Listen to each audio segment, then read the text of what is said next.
Hi everyone, Paul Cardin here of the Wirral In It Together WordPress blog. The original blog post for this story was posted in June 2018 when Reading Council appointed a proven abuser of disabled people, Noone. The title for the post was High Noone at Reading Council, Danger Averted. Reading Council appointed a former Wirral Council abuser of disabled people as its head of adult social care. The following 11 links have the full history to this debacle. Okay, you can follow those links in the description box below. Due to a recently exposed safeguarding emergency, Noone has now left her job as interim head of adult social services at Reading Borough Council. There was a rather begrudged admission from somebody called Councillor Tony Jones, who was Reading Council's member for adult social services.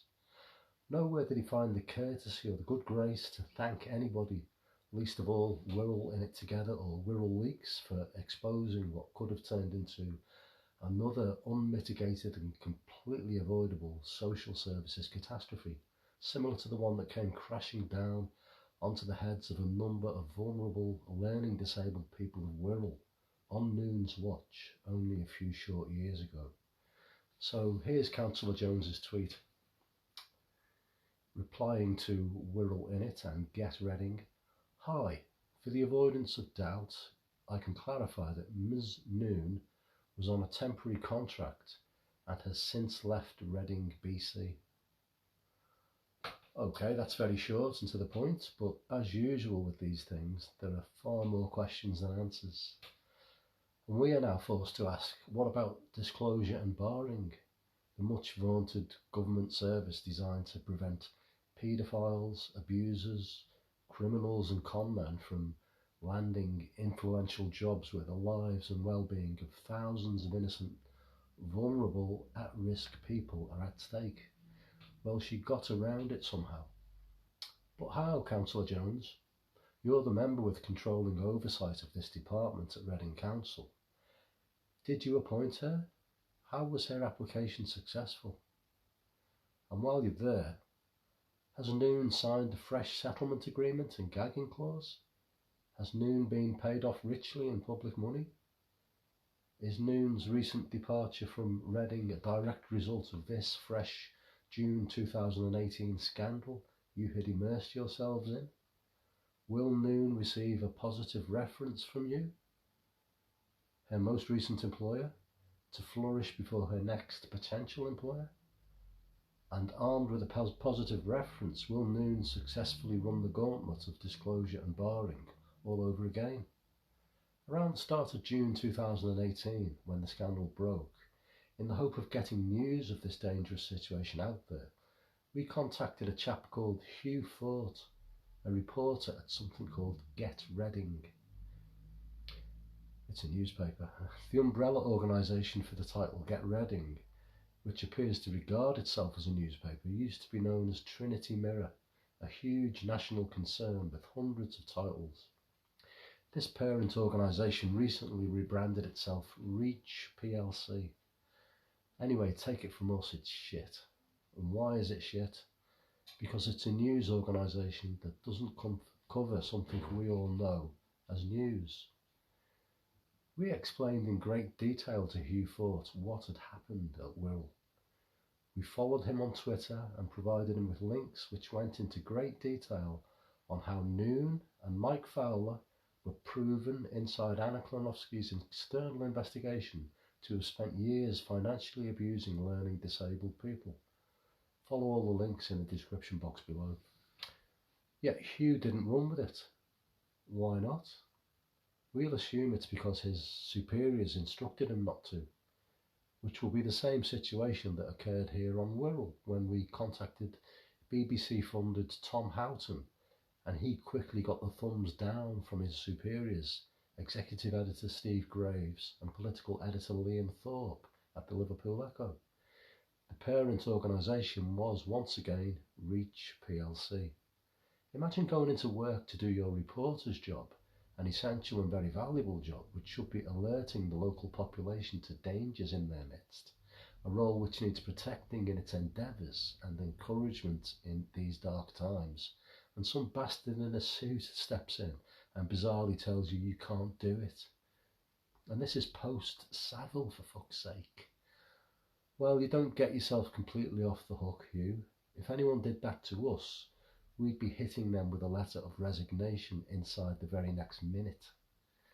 Sadly, we are a special case.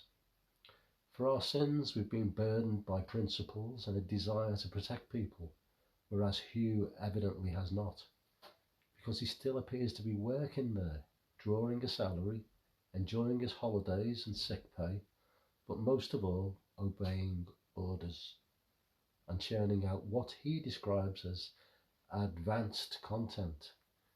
So here's one of Hugh's tweets. Macor some news. Reading couple reunited with their lost parrot. Parrot J was found drinking out of a pond in Lower Early, 11:25 a.m, July the 13th, 2018. We covertly recorded 2 telephone conversations with Hugh and tweeted him to politely request his permission to reproduce excerpts from these phone calls on this blog. Here's the request. Dear Hugh Fort, re the Noone scandal that you and the captured Get Reading failed to cover. Wirral in it together covertly recorded both telephone conversations with you. Our readers value our dignified reporting. May we have your permission to transcribe or blog post your speech? That was July the 12th, 2018. Then if he agreed, we would reproduce selected parts of the conversations here. If he refused, we would redact the contents and only include sections from Paul Cardin's dialogue, substituting Hugh's contributions with a string of X's. If he doesn't respond in 48 hours, we will do the same, redacting the contents as if he'd refused. In the description box below are links to the transcribed conversations. Further below in this video presentation is a submission to the First Tier Information Tribunal we made in 2013, which we will read in its entirety. We're doing this so viewers can see how the judge was warned about the predictable consequences of his actions should he fail to find in our favour, but fail he did. The original FOI decision notice, Freedom of Information decision notice we were appealing, had, in our opinion, made many glaring errors. The Information Commission had not only failed the public, but had succeeded in facilitating and encouraging the dangerous situation that had arisen at Reading Council, i.e. an emergency safeguarding threat to thousands of vulnerable citizens served by the Council's Adult Social Care Department. We then appealed at the First Tier Information Tribunal in May 13, and the judge, someone called Chris Hughes, contrived to throw it out, allowing the 2 abusers to walk away unchecked and to later pick up senior roles that placed thousands of vulnerable charity and council customers in serious danger. As a result of Judge Chris Hughes' and his 2 panel members' failure, Reading Council's Adult Social Services Department came to be led by one-time Wirral Social Services Assistant Director, Noone, who was never disciplined for her key part in a disgraceful abusive episode. Instead, she was allowed to leave by Chief Executive Officer James Wilkie days before the release of a crucial report which would have implicated her. She was then quickly gagged inside a compromise agreement, paid off with £110,000 in public money and given a positive work reference before being shown the door. Here is our submission to the tribunal in full. Please bear with us, this is long and involved. As a court submission, it needed to be pretty comprehensive and accurately worded. Should anybody need to look it up online, the serial number of the appeal is EA Echo Alpha /2012/0264. Date of appeal 2nd of May 2013. And here's the text of the appeal. I believe a foreseeable, avoidable and threatening situation has arisen whereby the Information Commission has wrongly placed the personal privacy of 2 former senior employees of a public authority above the future welfare and well-being of any number of learning disabled or similarly vulnerable people. The Information Commission's use of its own internal processes to enable this threat, to endorse it, and to allow it to proceed with official backing may succeed in causing damage to the public good and to the good of society. In order to provide background, this situation has come about because the public authority under question, through fear of exposing its own top-level failure, did not discipline or make accountable the 2 employees concerned, both during and since their involvement at the heart of protracted financial abuse of learning disabled tenants, lasting several years. I believe this amounted to maladministration and misconduct in public office, i.e. criminal conduct. The abuse featured the unlawful deduction of at least £700,000 from the bank accounts of at least 16, but an unspecified greater number of tenants of supported living accommodation on Wirral. Despite the clear and damning findings of an external investigation, the authority has chosen to keep many of the abusing officers' names anonymous, and still does, effectively shunning transparency and making it impossible for the public and public regulators to gain an insight into exactly what occurred and who were the parties responsible. Given the circumstances of this case, the sums of disabled tenants' money involved, and the seriousness and protracted nature of the learning disabled abuse, which had been publicly admitted to by the Chief Executive Officer overseeing these officers' departure, I believe there is and always has been a pressing social need for the personal data which details the reasons for, circumstances of the 2 officers' departure from the public authority to be released globally to the wider public, which would make disclosure of the information fair in any event.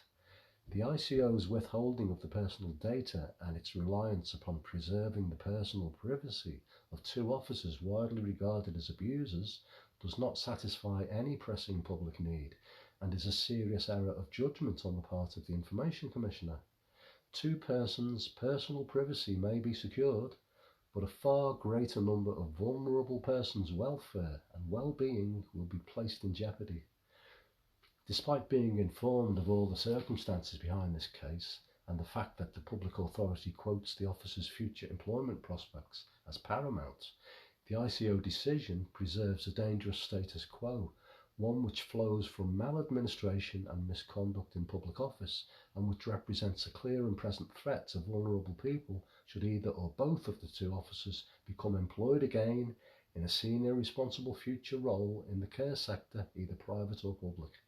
The only thing preventing the situation from travelling its full course is the whim of 1 or 2 employers who will not be made aware of any historical abuse issue because the full details have been concealed and their existence embargoed within compromise agreements with gagging clauses.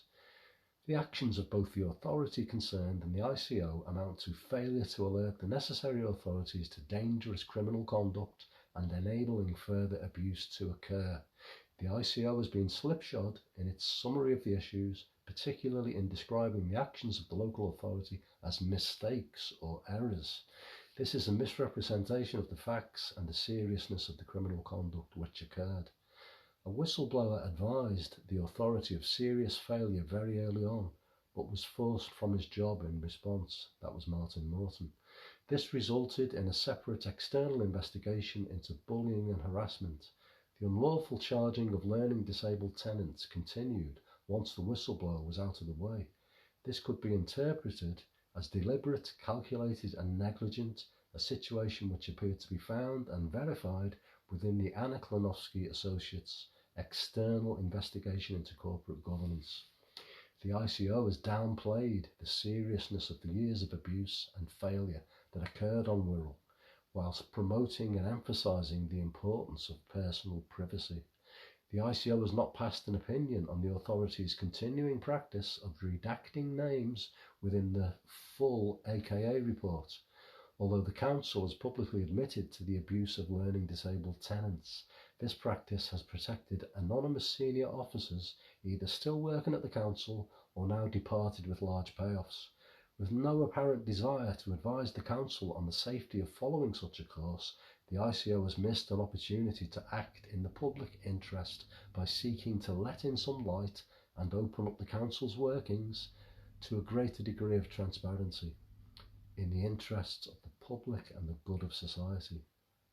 I also believe that the legitimate interests of members of the public in transparency outweigh the prejudice to the rights, freedoms, or legitimate interests of the two former employees to the extent that the information concerns the use of public funds. This is an abject failure by the regulator and potentially severely detrimental to the future good of society. Note, I am not appealing against any of the ICO's findings regarding the Council's timeliness and its failure to respond within the time limits specified within the Freedom of Information Act. Okay, the text of the appeal ends there. The judge, Chris Hughes, and the two additional panel members, Mike Jones and Narendra Makanji, ignored my points and found against me. Narendra Makanji was an interesting character. He died in April 2019 and received glowing Twitter tributes from Jeremy Corbyn and John McDonnell, who remarked upon his lifelong devotion to socialism. Forgive me, I would describe myself as having socialist leanings, but there was no evidence here during an uncomplicated open and shut case where finding in favour of potentially thousands of vulnerable people was akin to falling off a log, that Mr Makanji's presumed socialist principles brought any influence to bear whatsoever on the outcome. I'm pretty sure he simply did his job, doffed his cap, paid all due respect to the judge and collected his payment, as so many alleged public servants do. I had a brief Twitter exchange with Mr Makanji some time ago where I brought up this case, and I thought I detected a measure of guilt in his responses. I'm not sure.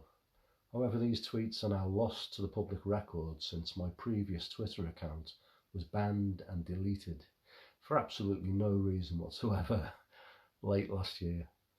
In the description box below is a link to the original Wirral In It Together blog post written about Noone and Fowler, which covers the original FOI request that was made in 2012, how Wirral Council's disability discrimination was found, and much more. The title of this is Tribunal Decision, Personal Privacy Trumps the Well-Being of Wirral's Learning Disabled Citizens. Below you will also find a link to the ICO website and the decision notice we were appealing. In light of the most recent developments which were predicted and cautioned about in the above submission to the court, readers will be able to clearly see where the regulator, despite his obvious expertise, systematically failed to appreciate the depth and seriousness of Wirral Council's failure, criminal failure, describing the 9 years of deliberate abuse which the council belatedly tried to cover up as mistakes and errors. Not only this, but the ICO also granted an extremely low profile to the clear and present threat to public safety should either abuser be employed in a senior role, which was foreseeable back then and has now come to pass.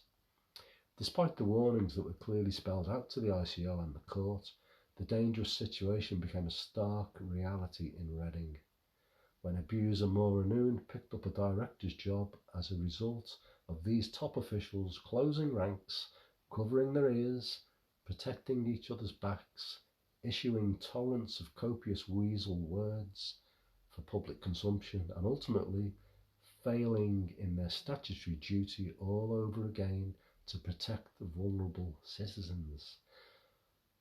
Finally, there's a link to the ICO decision notice in the box below. Thanks everyone.